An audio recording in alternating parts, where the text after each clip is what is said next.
Entonces vamos a continuar con el estudio en el libro de Hechos, capítulo 13, que estamos estudiando la palabra del Señor, y este capítulo 13 nos habla acerca del primer viaje misionero. No quiero decir el viaje de Pablo, ¿no? El primer viaje de Pablo, porque Pablo nunca fue solo. Pablo fue con el primer viaje misionero. Muy bien.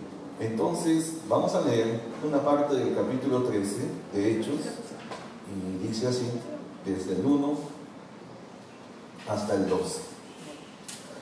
Había entonces en la iglesia que estaba en Antioquía profetas y maestros: Bernabé, Simón, el que se llamaba Níger, Lucio de Cirene, Manaén, el que se había criado junto con Herodes el tetrarca, y Saulo. Ministrando estos al Señor y ayunando, dijo el Espíritu Santo: apartadme a Bernabé y a Saulo para la obra a que los he llamado. Entonces, habiendo ayunado y orado, les impusieron las manos y los despidieron. Ellos entonces, enviados por el Espíritu Santo, descendieron a Seleucia y de allí navegaron a Chipre. Y llegados a Salamina, anunciaban la palabra de Dios en las sinagogas de los judíos. Tenían también a Juan de ayudante. Y habiendo atravesado toda la isla hasta Pafos, hallaron a cierto mago, falso profeta, judío, llamado Barjesús, que estaba con el procónsul Sergio Paulo, varón prudente. Este, llamando a Bernabé y a Saulo, deseaba oír la palabra de Dios. Pero resistía Elimas, el mago, pues así se traduce su nombre, procurando apartar de la fe al procónsul. Entonces Saulo, que también es Pablo, lleno del Espíritu Santo, fijando en él los ojos, dijo: oh, lleno de todo engaño y de toda maldad, hijo del diablo, enemigo de toda justicia, ¿no cesarás de trastornar los caminos rectos del Señor? Ahora pues, he aquí la mano del Señor está contra ti, y serás ciego, y no verás el sol por algún tiempo. E inmediatamente cayeron sobre él oscuridad y tinieblas, y andando alrededor buscaba a quien le condujese de la mano. Entonces el procónsul, viendo lo que había sucedido, creyó, maravillado de la doctrina del Señor. Y nosotros decimos: amén. Aleluya, gloria a Dios. Amén. Vamos a orar. Padre eterno, te damos gracias y te damos también la gloria a ti, Señor. Tú eres nuestro Dios viviente, Dios todopoderoso, y tú has establecido a tu iglesia para que lleve tu palabra, tu evangelio a las naciones, Señor. Es toda tu iglesia comisionada a ser discípulos y a predicar el evangelio a todas las naciones. Gracias, Señor, por tu palabra que nos has dejado como fundamento y también como ejemplo, Señor, de cómo nosotros debemos conducir y cómo debemos, Señor, realizar tu obra misionera. Pedimos tu bendición, Señor, en esta mañana para todos aquellos que están oyendo tu palabra, recibiendo, Señor, el mensaje. Danos entendimiento, revelación. Habla mi vida y habla cada uno de los que estamos participando de esta palabra, Señor. Te lo pedimos en el nombre de Jesús. Amén y amén. Muy bien, entonces Hechos 13, el primer viaje misionero, ¿verdad? Y la primera parte, que son los primeros 3 versículos, es una prédica aparte que ya lo dimos hace un tiempito atrás, hace poco, cuando hicimos la despedida, el culto misionero, donde enviamos a nuestros hermanos Elías y nuestra hermana Dora, ¿verdad? Así que de ese tema, como ya lo predicamos, vamos a dejarlo ahí. Tienen que buscar ahí en los temas anteriores. Pero les voy a decir algo, un resumen pequeño nomás acerca de estos 3 primeros versículos, ¿no? Estos 3 primeros versículos nos hablan acerca de la primera iglesia que fue establecida en el extranjero, fuera de Jerusalén, entre los gentiles, ¿verdad? La primera iglesia, Antioquía de Siria, ¿verdad? Esa fue la iglesia donde Pablo, ¿verdad?, Bernabé y su equipo misionero, cuando ellos salían a los viajes misioneros, ellos salían desde esta iglesia y volvían a esta iglesia, ¿verdad? Ellos eran parte de una congregación. Entonces, desde esta iglesia, que llegó a ser su base misionera también, es que Pablo hizo los diferentes viajes misioneros a diferentes naciones, a diferentes lugares. ¿Qué sucede en esta iglesia? Nos está mostrando, ¿verdad? Porque la Biblia es nuestro fundamento, nuestro modelo de vida, de conducta. Nos está mostrando un modelo de envío misionero, los primeros 3 versículos, ¿verdad? Y la iglesia de Antioquía era una iglesia misionera. Dicho sea de paso, la palabra misionera o misionero tiene el mismo significado que la palabra apóstol. Apóstol significa enviado. Es alguien enviado con una comisión. ¿Cuál es la comisión? La que nos dio el Señor Jesús, ¿verdad? ¿De qué? Ir y predicar el Evangelio a toda criatura. ¿Qué más? Ir y hacer discípulos a todas las naciones. ¿Qué más? Enseñándoles que guarden todas las cosas que yo os he mandado. ¿Qué más está en esa comisión? Bautizándolos en el nombre del Padre y del Hijo y del Espíritu Santo. ¿Qué más? Que pongan manos sobre los enfermos, etcétera, ¿no? Si beben cosas mortíferas, etcétera. Se que dice, el Señor va a estar con nosotros, porque toda potestad, dijo el Señor, me ha sido dada en los cielos y en la tierra, por tanto, ¿verdad? Con esa seguridad, con esa confianza. Entonces, la palabra misionero, entonces, significa igual que apóstol. Apóstol es enviado, misionero, que es una palabra latina, también significa enviado. ¿Ok? Muy bien. Entonces, acá tenemos una iglesia misionera que es enviada. El modelo está en estos primeros 3 versículos. Por ejemplo, era una iglesia que estaba ministrando a Dios, ¿verdad? En esa iglesia misionera, la gente, o especialmente los ministros acá, básicamente, ellos estaban ministrando a Dios. ¿Cómo ministraban a Dios? La palabra ministrar significa servir, ¿ok? Ya, la palabra ministrar literalmente significa servir. Es el servicio, un servicio que se da a Dios, pero sirviendo a la gente, sirviendo a los hombres, a las personas, ¿ok? Entonces, cuando usted, digamos, por ejemplo, ahora mismo estoy predicando la palabra de Dios, pero para las personas, ¿no? Estoy ministrando a Dios. Cuando uno ora por los enfermos, ora por una necesidad, entonces, ¿qué estamos haciendo? Estamos ministrando, estamos sirviendo a Dios, pero sirviendo a las personas. Estamos. Cuando se da un consejo, etcétera, da una visita, estamos sirviendo a Dios, ministrando a Dios, pero al servir a las personas. Ese es el ministerio. El ministerio es servicio. Un ministro es un servidor, ¿ok? Entonces, un ministro de Dios es un servidor, un siervo de Dios, ¿ok? Muy bien. Entonces, lo primero que vemos aquí es que había ministración. Dice, ministrando estos al Señor. ¿Quiénes eran estos? Los 5 que se mencionan ahí, ¿verdad? ¿Cuáles son esos 5? Aquí están. A ver, entonces, versículo 1 dice, había entonces en la iglesia que estaba en Antioquía profetas y maestros. Están los ministerios, los ministros. Bernabé, Simón, Níger, Lucio, Manaén, ¿verdad? Cada uno de ellos representa una variedad de culturas, de naciones, ¿verdad? De formación.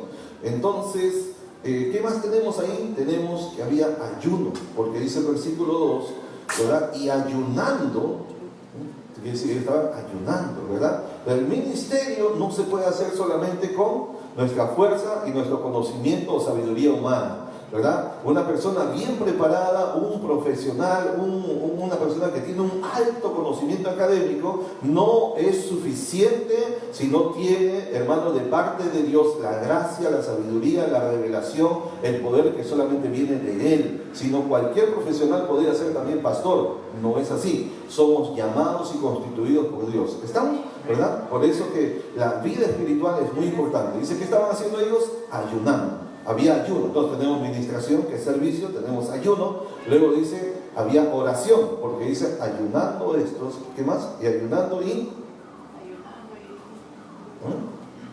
ayunando, dijo el Espíritu Santo, entonces, versículo 3, entonces habiendo ayunado y orado, entonces ahora tenemos oración, ¿ya? Había una vida de oración. Número 4, había imposición de manos, ¿verdad? Versículo 3, les impusieron las manos y número 5, los despidieron. Entonces, esa despedida, cuando imponen las manos, ¿verdad? Y lo están despidiendo a Bernabé y a Saulo, eso significa que hay una cobertura y hay una identificación de la iglesia que los envía. Es decir, ellos no salieron por su cuenta, ellos no salieron solitos, bueno, vamos a hacer un viaje misionero y ahí no vamos, ¿verdad? Y la iglesia, bueno, pues ahí está, hay que dar ellos. No. O sea, es un misionero, un ministro de Dios tiene que ser parte de una congregación, tiene que ser enviado por la iglesia, ¿verdad? Y tiene que volver, cuando vuelve, ¿verdad?, a su congregación. Esto es lo que nos muestra el modelo de la palabra de Dios. La gente puede hacer su propio modelo, ellos pueden hacerlo, pero nosotros somos llamados a seguir el modelo que Dios nos ha dejado en su palabra. ¿Estamos? ¿Verdad? Entonces tenemos aquí, que hay ministración a Dios, hay ayuno, hay oración, hay imposición de manos, hay cobertura e identificación de la iglesia de origen, ¿no? La iglesia que los envía. Los despidieron, dice ahí. No es que dijeron, bueno, chao, que Dios los bendiga, ¿verdad? Que vayan con Dios. O sea, no es solo eso, ¿no? Y eso significa que la iglesia tiene que estar respaldando, la iglesia tiene que estar apoyando, no solamente en oración, sino en todo lo que significa ayudarles a cumplir con la obra que se les ha encomendado. ¿Amén? Muy bien. Entonces, ahora yo tengo una pregunta acá, y es lo que viene por delante. Ahora entramos al versículo 4 en adelante, ¿verdad? Es bastante largo, pero vamos a tratar una parte de ahí, la primera o la segunda parte. Entonces, esta parte, yo le he puesto una pregunta. ¿Qué es la obra misionera? Porque ahí dijimos quién es un misionero. Un misionero es un enviado, ¿correcto? Pero entonces, ¿qué es la obra misionera? Porque hoy en día se llama a cualquier actividad religiosa o eclesiástica, se le llama misiones, hacer misiones. Entonces, no es la misión, la obra misionera, cualquier cosa que a uno se le ocurra. Tenemos que volver siempre a la palabra de Dios y encontrar en la palabra cuáles son, ¿verdad?, las cosas que nos revelan, las señales que nos revelan que estamos o no estamos haciendo la obra misionera. Si alguien dice, yo soy un misionero, muy bien, busquemos en la palabra, ¿verdad?, ¿qué es hacer la obra misionera? ¿Qué es la obra misionera? Aquí hay una serie de detalles que vamos a compartir ahora mismo, ¿verdad? Lo primero que encontramos, versículo 4, algo que acabamos de mencionar, dice, ellos, ¿quiénes eran ellos? Sí, Bernabé y Saulo, muy bien. Entonces, ellos, enviados, ¿por quién? Por el Espíritu Santo. No se enviaron solos. Fue el Espíritu Santo que dijo, apártenme, sepárenme a Bernabé y a Saulo por nombre, ¿verdad?, para la obra a que los he llamado, ¿verdad? Y ahora ellos han sido enviados, dice, por el Espíritu Santo. Entonces, eso indica, hermano, que aún siendo llamados por el Señor, tampoco significa que yo puedo escoger a dónde quiero ir o qué cosa quiero hacer. Bueno, Señor, a mí, yo te voy a servir, sé que me has llamado, pero yo, por si acaso, a mí no me mandes a Puno, ¿no? A mí no me mandes allá en esa zona donde hace mucho calor, porque yo no aguanto, ¿no? O no me mandes donde hace mucho frío. Y por si acaso donde vaya, que haya comida, ¿no? Comida peruana, porque es bien rica, ¿no? Y donde quiera que tiene que haber restaurante peruano. O sea, uno no puede escoger qué hacer, ni cómo hacerlo, ni cuándo hacerlo, ni a dónde ir. ¿Me estoy explicando? ¿Eh? No como ese muchacho que siempre les digo, que había un muchacho que dice, pastor, creo que Dios me ha llamado a Hollywood, dice, ¿no? Otro tenía llamado a Disneylandia, dice, ¿no? Entonces, eso no es obra misionera. La obra misionera no es que alguien diga, mira, ¿sabe qué? Bueno, me pagaron mi liquidación, nos vamos a hacer un viaje por Europa o nos vamos a cualquier otro país, dice, ¿verdad? Entonces nos vamos a hacer la obra misionera. No es que uno aprovecha un turismo para hacer la obra misionera, no. Acá están enviados con un propósito, con una comisión. ¿La comisión qué cosa es? Hacer discípulos, predicar el Evangelio, bautizarlos, ¿verdad?, enseñarles que guarden las cosas que el Señor nos ha mandado. Entonces debemos tener bien claro, la obra misionera no es que alguien, ¿verdad?, dice, se monta en un avión, se monta en un barco, se sube a un bus y entonces viaja largo y llega a otro lugar y en el camino como que pasa algo y cuando llegan allá dice, ya son misioneros, porque se fueron de un lugar a otro lugar. Nadie se convierte en misionero de la noche a la mañana. Quiero decirles algo más. En realidad, el llamado misionero es para toda la iglesia. En un sentido general, ¿verdad?, es un mandato. Porque a todos nos ha sido dicho, ¿qué cosa?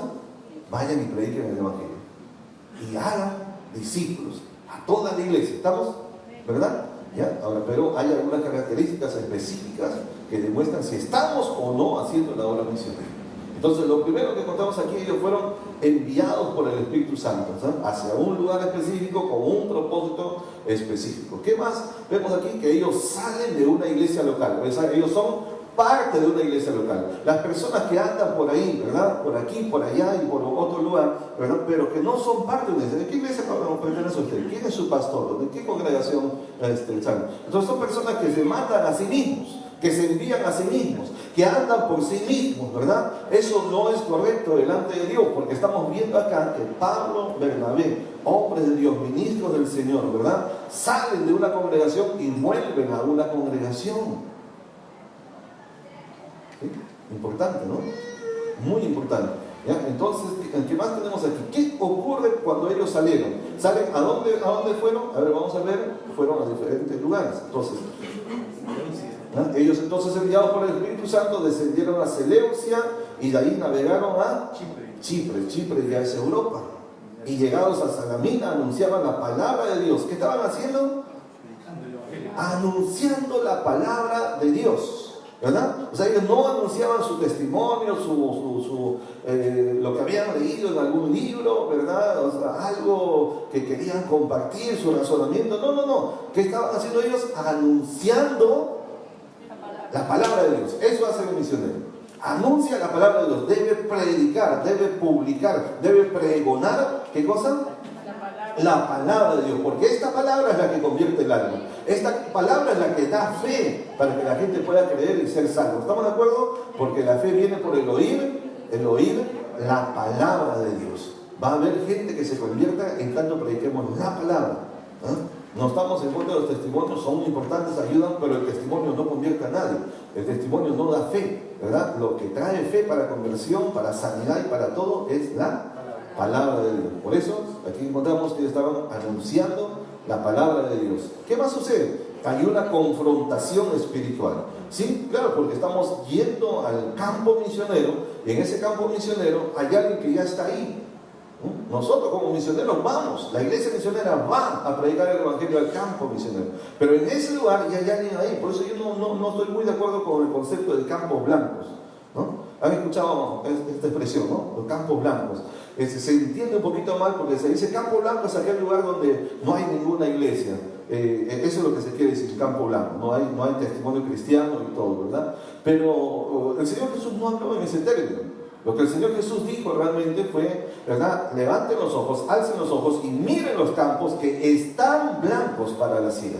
Que quiere decir que están listos para cosechar. Es decir, hay gente que está esperando allá afuera que nada más nosotros lleguemos, les hablemos la palabra, les prediquemos. Allá hay ricos, allá hay pobres, allá hay obreros, allá hay profesionales, allá hay gente del campo, hay gente de la ciudad, hay gente con mucha educación, instrucción académica, gente que hasta puede ser analfabeta, pero están con el corazón esperando que alguien llegue a predicarles la palabra. En ese sentido están blancos como la cosecha, ¿no? Que está lista para ser segada, ¿no? Entonces el campo. En ese sentido. Pero blanco no es que no. Bueno, porque mire, ¿saben quién ya está ahí cuando llegamos? Si no hay iglesia, pero hay alguien que ya está ahí. El maligno. El enemigo de nuestras almas. Porque él hace tiempo, ¿verdad? Se apoderó, se apropió de la tierra. ¿Correcto? Esa es toda una historia que está en la palabra. Es decir, él es el príncipe de este mundo. ¿Correcto? ¿Verdad? Entonces ya está posicionado con sus gobernadores de las tinieblas, principados, potestades, huestes espirituales de maldad, están posicionados en cada lugar. Donde llegamos vamos a encontrar gente que en lugares donde hay mayor incidencia en alcohol, en otros lugares mayor incidencia en drogas, en otros lugares mayor incidencia en violencia, en otros en violación, etc. Hay países donde hay demasiado práctica de la pederastia, de sexo con menores de edad. Hay países, ¿no? Hace poco escucharon ustedes de unos 12 niños que estaban en una cueva, que habían salido con su entrenador, ¿verdad? Y ¿cómo se llama eso? Que se inundó, ¿verdad? En la cueva donde habían entrado y no pudieron salir. Y gracias a Dios los han rescatado con vida a los 12, aunque murió uno de los rescatistas, ¿no? El buzo. El buzo dio su vida para salvar a estos niños, porque llevó con su oxígeno, con su balón de oxígeno, llegó hasta ellos y les dejó el oxígeno para que respiren. Y él se volvió nadando sin tener oxígeno y no pudo alcanzar la salida. Ofrendó su vida para salvar la vida de estos niños. Y eso nos habla de nuestro Señor, es un ejemplo de nuestro Señor que dio su vida por rescate de muchos, ¿verdad? Y eso es lo que pasó. Hoy en día esos niños están libres. ¿De qué país es? Taiwán. No es Taiwán, parecido. Tailandia. Eso, es Tailandia. Y saben, Tailandia es justamente lo que les estoy diciendo, es conocido como ¿cómo es? El primer lugar de turismo sexual en el mundo. De niños. De niños. En Tailandia es conocido, el país de turismo sexual.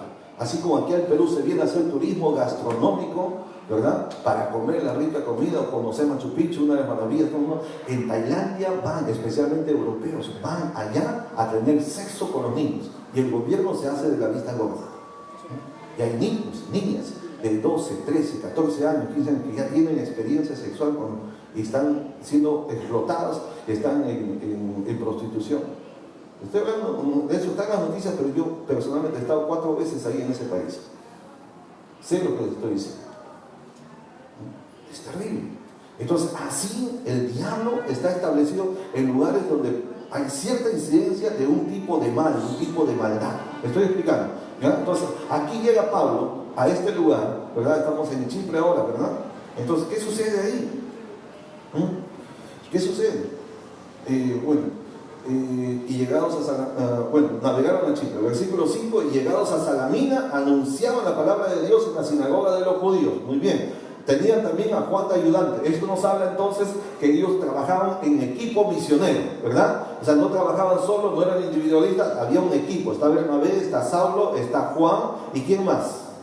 Hay alguien más ahí, que no aparece el nombre, pero que está ahí. Es fácil, es Lucas. Porque Lucas era el escritor, pues, sino ¿quién estaba escribiendo? El que estaba narrando, escribiendo todos los detalles, ¿no? Ahí está Lucas también. Entonces, tenían también a Juan de ayudante. Y el 6, habiendo atravesado toda la isla hasta Pafos, hallaron a cierto mago, falso profeta. Interesante lo que dice luego, dice que era judío. Este no era un gentil, era un judío que conocía la palabra, pero, ¿no? Y era mago y era falso profeta, llamado Bar Jesús. Entonces, el Bar Jesús significa hijo de Jesús, todavía con ese nombre, ¿no? Falso profeta, mago, judío, hijo de Jesús, Bar Jesús. ¿No? Aparentaba, ¿no? ¿Qué estaba pasando? Versículo 7, que estaba con el procónsul Sergio Paulo, varón prudente, hablando del procónsul, una autoridad romana, llamando a Bernabé y a Saulo, deseaba, ¿qué cosa? Oír la palabra de Dios. Se dan cuenta, un hombre en autoridad, un hombre en alto nivel, un hombre pues de un nivel social, cultural, ¿verdad? De poder, de influencia, ¿verdad? Pero ¿qué deseaba él? Oír la palabra de Dios. O sea, todo hombre, por más alto nivel que tenga, si no tiene a Dios, está vacío. Necesita, por eso nunca tengan temor de predicarle a un intelectual, de predicarle a un empresario, predicarle a una autoridad, predicarle a un hombre de muchas posesiones o bienes, ¿verdad? No tengan temor. Ellos son los más necesitados de Dios, porque casi nadie se atreve a predicarles a ellos. Un día estaba predicando aquí en el Callao, que conoces el puerto, ¿verdad? En una empresa. Es decir, no fui a predicar, fui por otro asunto y me encuentro con el dueño. El dueño llega ahí, es una empresa grande, ¿verdad? Y estaba por algún asunto y de pronto no sé cómo fue que conectamos y comenzamos a conversar. Y como cristianos, pues, ¿cuál es nuestra conversación? Siempre Dios porque está en nuestro corazón, es lo que hablamos, ¿no? Y le hablo de Dios y entonces el hombre se interesa, ¿verdad? Me hace pasar a su oficina, ¿verdad? Y entonces... y me pregunta una cosa y otra, y yo lo veo muy interesado, sigo predicando, nos hemos pasado ya media hora a hablar con el dueño de una empresa muy grande, ¿verdad? Exportadora y todo, y media hora es bastante tiempo, ¿no?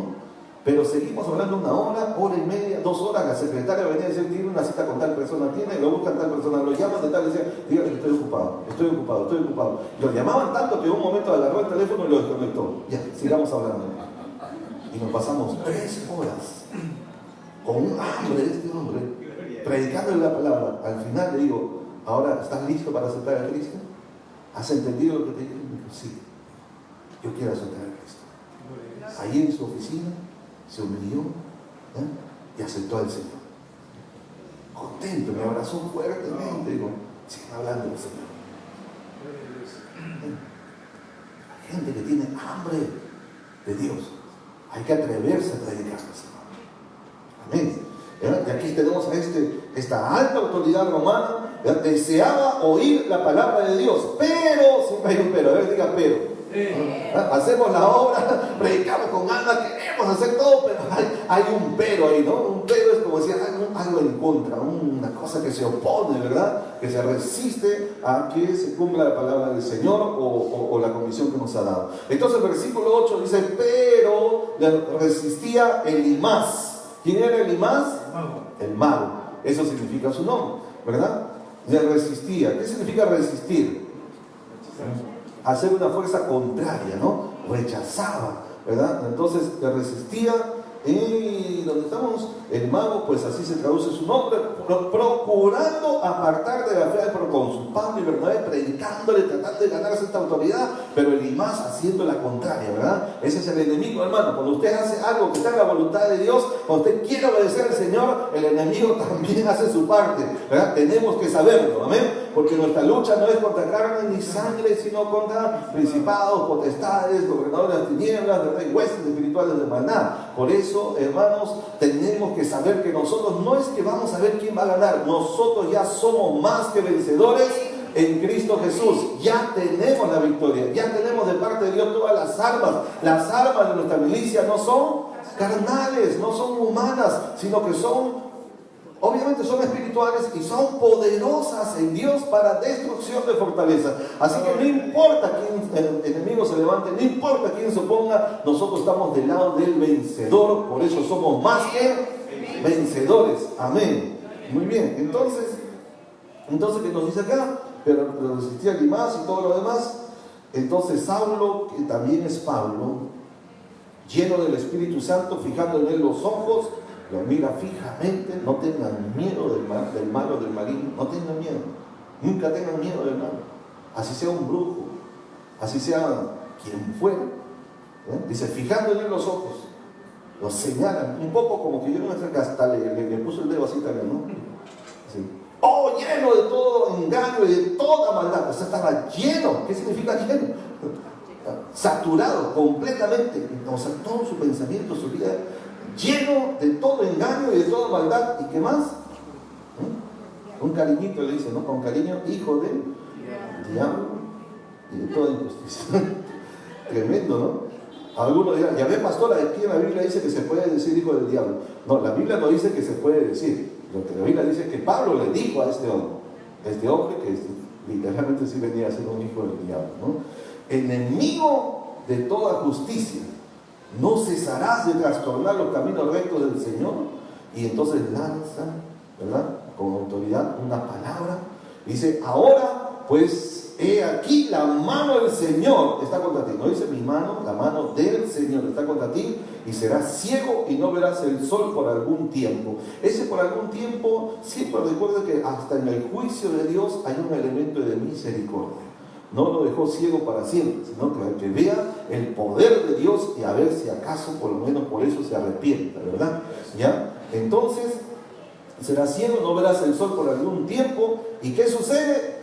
Así como él decretó, como él declaró la palabra, inmediatamente, interesante, ¿no? Una persona con autoridad de parte de Dios, lo que dice, sucede. Inmediatamente cayeron sobre él oscuridad y tinieblas, y andando alrededor buscaba a quien le condujese de la mano. Entonces vemos aquí confrontación espiritual. Hay una confrontación. Cuando vamos al campo, vamos a predicar, ¿verdad? En una familia, vamos a predicar en un barrio, vamos a predicar a una persona, ¿verdad? La palabra del Señor, usted debe esperar confrontación espiritual. Por eso qué importante es que ellos salieron como ayunando y orando antes de ir a la obra misionera. Por eso, y encomendados por el Espíritu Santo y por la iglesia, ¿verdad? Hay una iglesia detrás que los estaba respaldando, una iglesia que estaba orando, que estaba intercediendo. Por eso siempre que viajamos les digo, por favor, oren por nosotros, porque en el camino estas cosas se presentan de una y de otra situación, ¿no? Ahí nos hemos encontrado hasta con brujas también, sí, de todo, ¿no? Pero gracias a Dios y gracias también al poder de la oración unida de la iglesia, ¿verdad? Siempre andamos en victoria, de triunfo en triunfo. Gloria al Señor, ¿verdad? Entonces va a haber confrontación. Usted, si va a hacer la obra, tiene que prepararse espiritualmente y sepa que va a haber confrontación, pero nunca tenga miedo, porque Dios está con nosotros. Nada más, llénese del Señor, tome autoridad en Cristo, ¿verdad? Y los resultados, los frutos vendrán. Muy bien, ¿qué más tenemos ahí? Entonces, versículo 12, el procónsul, viendo lo que había sucedido, viendo que había sucedido, ¿no? Un acto de poder, una señal milagrosa, ¿no? Este hombre se vuelve ciego por un tiempo, ¿verdad? Entonces, viendo lo que había sucedido, el gentil muchas veces necesita eso, ver, además de oír, ver también, ¿verdad? Entonces creyó maravillado de la doctrina del Señor. Amén. Entonces tenemos cosas que van ocurriendo en la obra misionera. Entonces no es solamente ir de un lugar a otro y luego digamos tomarse fotos para decir estoy en otro país, estoy en otra ciudad, entonces ya soy misionero. No. Aquí hay trabajo espiritual, aquí hay labor espiritual, aquí hay servicio, ministerio, servicio. ¿Ya? ¿Qué más tenemos ahí? Bueno, se convierte el gobernador de Chipre, hay conversión de personas, ¿no? Después, más adelante dice, habiendo zarpado de Pafos, ¿estamos ahí? Pablo y sus compañeros, ¿ven? Es un equipo misionero, arribaron a Perge de Panfilia, pero Juan, apartándose de ellos, volvió a Jerusalén, ¿verdad? Este es el famoso Juan Marcos, ¿no? Juan. ¿Ya? Entonces, ¿qué pasa con Juancito? Cuando ve que en el campo misionero la cosa no era tan sencilla porque había que enfrentar, o sea, acá lo estamos leyendo nada más, pero estar ahí es otro asunto, ¿no? ¿Verdad? Entonces viajar de un lugar a otro no es tan cómodo, hermanos. Hay gente que, porque no viaja mucho, piensa que los viajes, qué lindo, qué chévere la pasará, ¿no? Qué rico, ¿no? Los hermanos que viajan y todo, ¿no? Sí, pero viajar constantemente es maltrata un poco el cuerpo también. Hace poquito, el último viaje esta semana que hicimos, tomó 13 horas, ¿verdad? El viaje de ida y 13 de vuelta. Estar 13 horas sentado en un mismo asiento, que no es una cama, no es un sofá, ¿verdad? Y es incómodo. 13 horas, pruebe usted, algunos no aguantan ni 2 horas en el culto, ¿verdad? 13 horas. Es bien complicado, bien maltratado, ¿no? Por eso que la pastora ya, como le estaba llevando en el avión, ya se acostumbró. Ahora dice, no, pudiéramos venir en el avión. Ya se acostumbró ya al avioncito, ¿no? Ya le está gustando. Pero a veces toca, pues, ¿no? Cuando toca, hay que ir. A veces hay que ir por barco, hay que ir en motocar, hay que caminar, hay que cruzar ríos, montañas, todo lo que hay que hacer, ¿no? ¿Verdad? Y así es. Entonces no es que Pablo hacía viaje y todo. Entonces había un muchacho ahí, jovencito ahí, ¿verdad? Parte del equipo que se llamaba Juan Marcos. Este muchacho, al ver que las cosas no eran tan suaves, porque digo, yo pensé que la obra misionera era llevar mi cámara, ¿no? Samsung, la última generación, y voy a tomar fotitos de aquí para allá. Entonces como que la cosa no era así, ¿no? Y de repente en algunos lugares le daban de comer, de repente en otro lado no. O quizás la comida no le gustaba a algunos, ¿verdad? Porque ¿cuál es la comida que le gusta? Ahí está chévere usted, ¿no? Pero ¿y si le dan la comida que no le gusta? ¿A cuánto le gusta el cuy? Hay gente que les encanta, ¿verdad? Pero hay otros que nada que ver, ¿no? No me inviten, por favor. Sí. Vamos a ver esos gusanitos en la selva que le venden así en un palito, una brocheta de suris. ¿Me imaginas? Y si les invitan, tienen que comer. El tocos. Tienes que comer así. Y te lo dan, tienes que comer. Imagínense. Hay un pez ahí en la selva que es feo de rostro, parece una armadura, no sé, una cosa que parece un pez prehistórico, pero feo, pero su caldo es riquísimo, ¿no? La carachamba de la selva, ¿verdad? Y ese pez, cuando usted lo va a comprar en el mercado, en la cesta donde venden, está que se mueve todavía. Se mueve, y lo agarran y tienen que agarrarlo bien porque se sigue moviendo, lo lleva en su bolsa a casa y en la bolsa, todavía en la cartera, se sigue moviendo, ¿verdad? Lo pone en la olla, está hirviendo y se sigue moviendo el pez. Se sigue moviendo, sigue. Y cuando se lo come, también va a seguir moviéndose. Por ahí sale. Es el pez de la Amazonía, acá en el Perú, se llama la carachapa, ¿no? Es feo de rostro, pero bueno, es riquísimo. Mucho potasio, ¿no? Sí. Hay cosas que le gustan y cosas que no. Ahora, imagínense, donde hace frío, cae nieve. La nieve es bonita cuando quiere jugar un momento, pero estar bajo nieve todo el tiempo, ¿no? Frío a menos 15, menos 20 grados, sin calefacción, como es aquí en nuestros pueblos, nos toca ir en 2 o 3 semanas para allá. Frío, más frío que Puno, más alto que Puno, vamos para allá también, porque tenemos que ir. ¿Es frío? Entonces hay lugares bonitos, hay lugares no tan bonitos, o los climas, ¿no? ¿Verdad? Me estoy explicando. Entonces, algo pasó ahí que a Juan Marcos no le cayó bien, no le gustó, qué sé yo, ¿verdad? Y dijo, bueno, yo no pensé que así era la obra misionera, así que hasta aquí llegamos, ¿no? Se apartó. Se apartó. ¿Qué hacemos con Juan Marcos? ¿Qué habrá pensado Juan, ¿no? Pablo, de Bernabé? A Juan Marcos lo encontramos más adelante, ¿verdad? Aquí, porque un poquito, en unos capítulos más adelante, vamos a encontrar que Pablo va a salir al segundo viaje, le dice a Bernabé, bueno, vamos otra vez a visitar los lugares, a los hermanos, ¿no? Y entonces, y Bernabé quería llevar a Juan Marcos. Y Pablo le dice, no, porque él nos dejó votar, ¿no? Con gente así yo no trabajo. ¿No? ¿Sí? ¿Escuchado? Yo trabajo con los que quieren trabajar, con los que quieren servir, con los comprometidos. Los que no, ya, que se la busquen por ahí, que vean qué hacen, pero aquí conmigo no cuenten, ¿no? Pero Bernabé era de los que daban otra oportunidad. Y decía, no, pero Dios lo puede usar. Hay un proceso, ¿no? El Señor está trabajando con él. Ahora nuevamente quiere ir, está dispuesto el muchacho, hay que llevarlo. Y dice, Pablo dijo, no, nada que ver, olvídate. Y llegaron a discutir tanto que se separaron. ¿Qué? 2 hombres de Dios seguían. Y Bernabé tomó a Juan Marcos y se lo llevó a la obra, ¿verdad? Y Pablo tomó otro compañero, porque Bernabé también se separó. Ahora toma a Silas, ¿no? Que es Silvano también. Que a eso es más adelante, me estoy adelantando, ¿no? Pero lo que quiero decir ahí con Juan Marcos es que Dios no desecha nada. Quizás los hombres lo pueden hacer, pero Dios no. De hecho, se cree que este Juan Marcos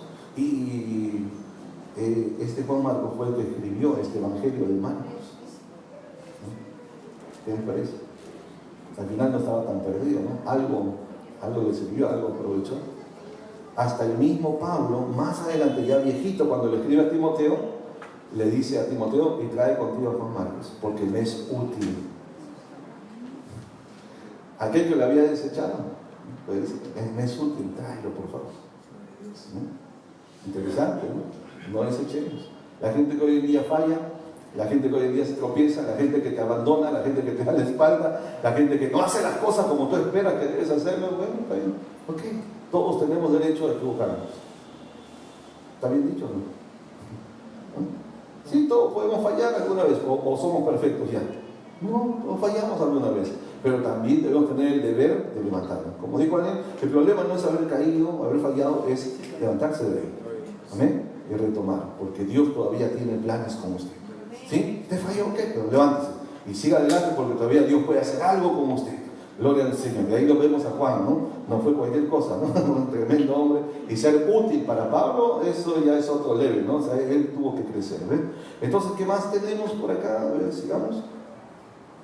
Y después, versículo.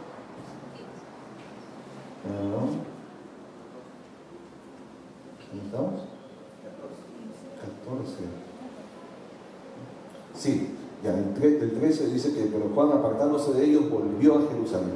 Y el 14, ellos, pasando de Perge, llegaron a Antioquía de Pisidia y entraron en la sinagoga un día de reposo y se sentaron. ¿A dónde entraron? A la sinagoga. ¿Qué era la sinagoga? El lugar de reunión de los judíos, ¿verdad? En el exilio, fuera de su país, ¿no? Entonces, ¿qué hacían ahí? Se reunían para dar culto al Señor, por lo que nosotros llamamos culto, ¿verdad? Entonces, ¿qué significa eso? Estrategia misionera de Pablo.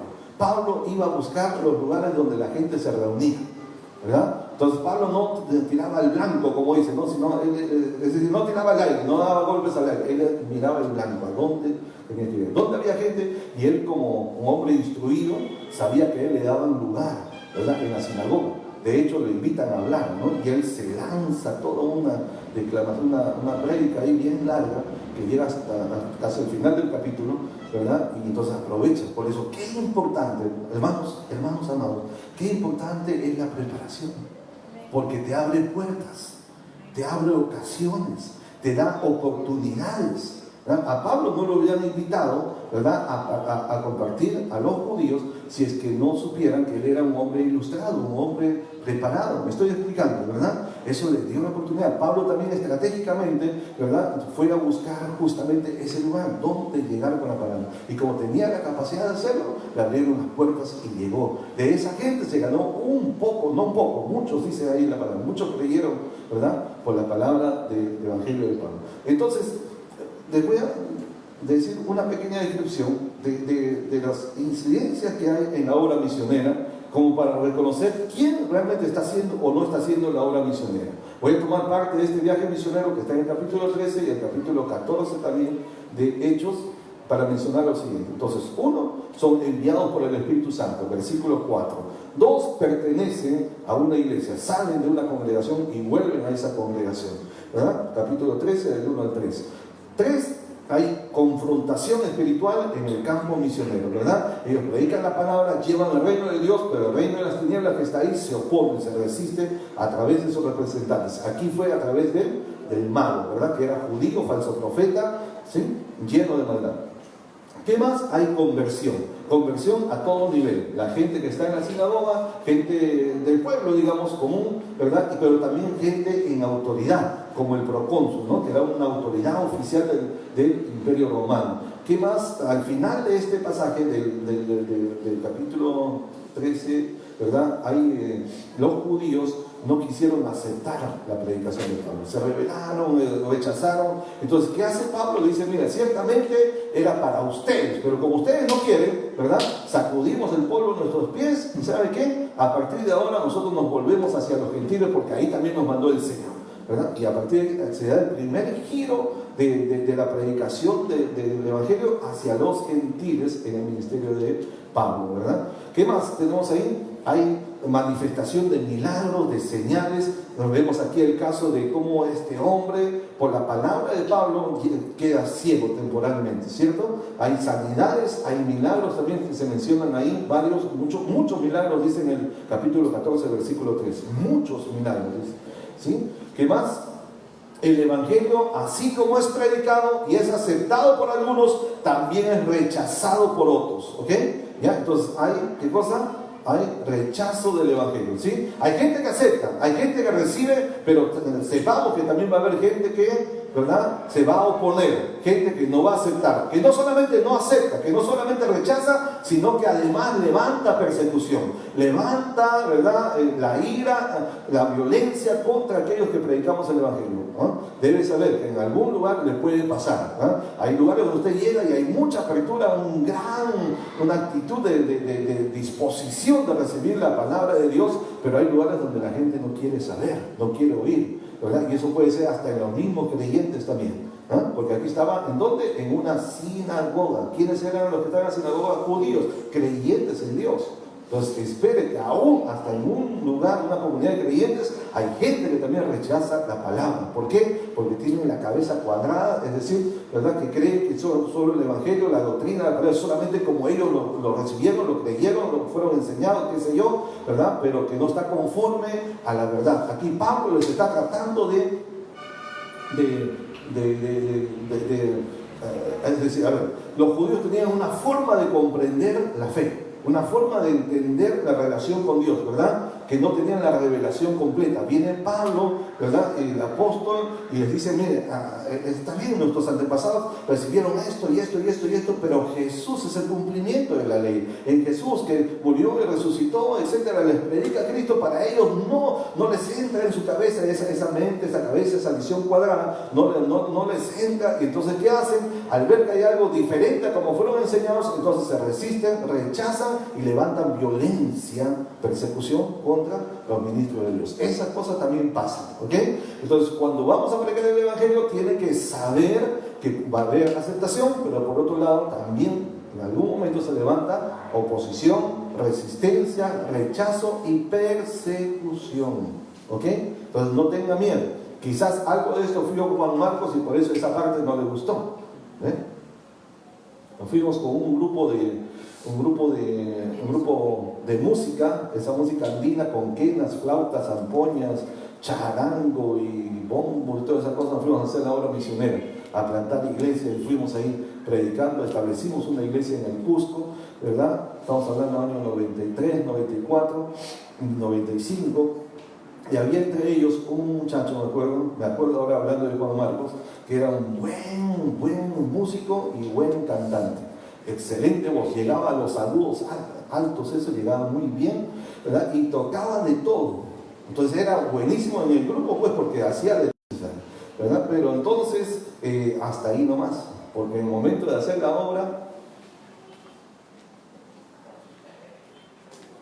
Dios abandonó. Justo en un momento de una presentación fuerte, porque entramos hasta universidades, ¿no? A colegios y todo, buscábamos pues dónde llegar a la gente, la música 31 te abre puertas. Y cuando iba a hacer una presentación fuerte, nos abandonó. No, yo no soy para esto. Yo pensé que la obra misionera era tocar un charanguito nomás, tocar mi quena nomás. Y cuando decían, no, tenemos que predicar, discipular y todo esto, y pasar por esto y lo otro. No, yo no pensé que así era la obra misionera. Y nos dejó botados. Nos pasó lo de Juan Marcos. Quiero decirle que él también se ha recuperado como Juan Marcos. Hoy en día está en la obra misionera nuevamente. Gloria al Señor, ¿verdad? Lo acabo de ver hace poco, como 2 meses. Sí, y está bien, gracias a Dios. Pero no ha escrito ningún evangelio, ¿no? Bueno, ya, entonces imagínense, por eso Dios no desecha, pero a veces nosotros decimos, no, pero esa vez nos dejó así, ¿no? Entonces va a haber esas cosas, hermanos. ¿Qué más hay? ¿Qué más hay? Hay muchos convertidos. Versículo 43, versículo 48 y 49. Hay gente que se convierte. El versículo 52 nos habla de que los discípulos están llenos de gozo, ¿verdad? Y llenos del Espíritu Santo. Entonces, hay gozo porque, ¿saben por qué? La predicación del Evangelio, la predicación de la palabra, la manifestación del poder de Dios produce gozo. Porque cuando una persona se convierte, ¿verdad? Abandona, deja esa vida antigua, mala, ¿no? ¿Verdad? Y cambia, eso produce algo espiritual, una transformación espiritual. Yo vi un hombre que era borracho, todos los días borracho, tenía a su mujer, ¿verdad? No sé si eran casados, pero tenía como 3 hijos, y los niños andaban, pero con su ropita todo hecho girones, rotito, ¿verdad? No podían ni comprarle una ropa, algunos de ellos descalzos, ¿verdad? Y no podían ni estudiar porque, ¿de dónde? El hombre se gastaba todo en la bebida, ¿verdad? Y tomaba tanto que trabajaba para tomar, y encima cuando se le acababa iba a pedirle, a golpearle a su esposa, a la señora, para que le dé más plata para seguir tomando. La mujer tenía que medio trabajar para subsistir y para darle también al hombre para que siga tomando, porque si no la golpeaba. A este hombre lo encontramos en un lugar, así en la calle, le predicamos el Evangelio, ¿verdad? Este hombre acepta a Cristo. Así estaba medio mareado, todo, le predicamos, pusimos las manos sobre él, reprendimos al maligno, ¿verdad? Y oramos por él, y luego lo discipulamos, lo llevamos a la iglesia, y fue creciendo. A los meses, un día viene con su esposa, ¿verdad? Y viene con sus hijitas. ¿Y cómo estaban sus hijitas? Bien vestidas, bien cambiaditos, con su cuadernito, su lápiz, dice, pastor, y ya estoy yendo al colegio, a la escuela. ¿Qué había pasado? Un cambio tremendo, ¿no? Con sus zapatitos, su ropita limpia, todo eso. ¿Por qué? En Cristo hay, ¿verdad? Hay cambio, hay transformación. El que está en Cristo es una nueva persona, una nueva criatura. Las cosas viejas pasaron. Dígame si eso no trae gozo, hermano. Hay cambio, hay bendición. Por eso los discípulos estaban llenos de gozo, ¿verdad? ¿Qué más hay en la obra misionera? La predicación del Evangelio es rechazada. Está en capítulo 14, versículos 4 y 5. Hay muchos milagros. Pablo es apedreado y queda medio muerto, ¿verdad? Tanto que lo jalaron y lo dejaron botado porque lo vieron que estaba como muerto, dice ahí, ¿no? O sea, que literalmente parece que Pablo o se desmayó o medio murió. O como dicen allá en Nicaragua, dicen lo dejaron mal matado. Mal matado quiere decir que no lo mataron bien, pues, ¿no? Lo dejaron mal matado, así dicen, ¿no? Ya, entonces, es posible, algunos comentaristas dicen, eso no se puede demostrar, pero podría ser que Pablo realmente murió y resucitó. Podría ser. Pero ahí el texto dice, quedó como muerto. Ustedes saben cómo es un muerto, ¿no? Ya no tiene signos vitales, ¿verdad? Ni respira ni nada. O sea, para darlo como muerto es que algo muy terrible. La paliza que le dieron fue terrible, ¿no? Brutal. Hasta el punto que dejaron ya botado porque dijeron, ya ni respira ni se fue, ya está muerto ya, y se fue. Lo curioso es que cuando pasa eso, vienen los discípulos, se acercan a él, ¿verdad? Pablo despierta, resucita o despierta, y lo mira a todos, y dice, ya no están los que no están, dice. Y bueno, paremos, vamos a la otra ciudad a seguir predicando, dice, vamos, peor que seguir predicando. La pasión que tenía Pablo, lo acaban de golpear brutalmente a punto de casi morir. Él se levanta y dice, hombre, vamos a la otra ciudad, tenemos que seguir predicando. Imagínense, ¿no? ¿Qué tal pasión por el Señor? Gloria a Dios, ¿no? ¿Qué más había en la obra misionera? Pues eso solamente puede ser un corazón apasionado, ¿no? No importa lo que te pasa, tú sigues. ¿Ah? Pablo es apedreado, hay la predicación del Evangelio, hacen muchos discípulos. O sea, una cosa son los convertidos que aparecen en el versículo 43, 48, 49, pero luego de que ellos se convierten, hay que hacer los discípulos, que es diferente, ¿verdad? ¿Sí? Entonces, el capítulo 14, versículos 21, 22 y 28, hablan de que están haciendo discípulos ahora, ¿verdad? Es decir, el misionero no es alguien que solo predica, sino que también, y la gente se convierte, sino que también los discipula, ¿verdad? Los prepara para la obra del Señor. Hace muchos discípulos. En el capítulo 14, 25, ahora en un lugar dice anunció, acá dice que predicó la palabra del Señor. ¿Qué más? Capítulo 14, versículo 23, establecieron iglesias, ¿sí? Iglesias y ancianos en cada iglesia, ¿no? En esa localidad. ¿Ya? Establecieron iglesias y ancianos, ¿ok? ¿Verdad? Entonces, ¿qué hace el misionero? ¿Qué hace? Establecen iglesias, levantan obras, levantan iglesias. Ese es un misionero y ese es un apóstol también, ¿ok? Entonces no es misionero solamente que dice, bueno, he viajado y estoy en tal lugar y bueno, al quinto dice, no, me invitaron a dar un testimonio, me pasaron adelante para dar un saludo, dice, ya soy misionero, ¿no? No es así. Acá estamos viendo que hay obra, hay trabajo en el ministerio. ¿Me está comprendiendo? Díganme por favor, ¿sí? Ya, muy bien. ¿Okay? Entonces, establecen iglesias, ordenan ancianos. La palabra ancianos ahí se refiere a pastor. Hay tres palabras en el Nuevo Testamento que usa Pablo para el ministerio pastoral. Uno es anciano, el otro es obispo y el otro es pastor, justamente. Entonces tenemos anciano, tenemos obispo y tenemos pastor. Esas tres palabras aparecen en el capítulo 20 de Hechos. ¿Okay? Y indistintamente Pablo escribe con diferentes nombres en el Nuevo Testamento. Les explico un poquito, así rápidamente. La palabra anciano, ¿verdad? Que viene de presbítero, se escribe presbútero, pero se pronuncia presbítero en el griego, que se traduce anciano, se refiere no a un anciano de edad cronológica, ¿no? Se refiere a personas que por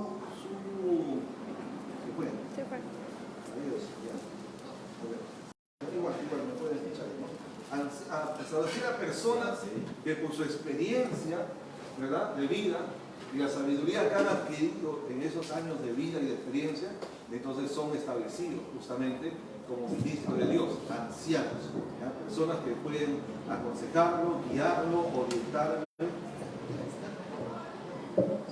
¿Ya? Personas que pueden orientarle, guiarle, aconsejarle, etcétera, ¿verdad? Porque tienen sabiduría adquirida por la experiencia de vida. Entonces, digan, la palabra obispo, que significa supervisor, es episcopos, ¿verdad? Supervisor. ¿Quién es un supervisor?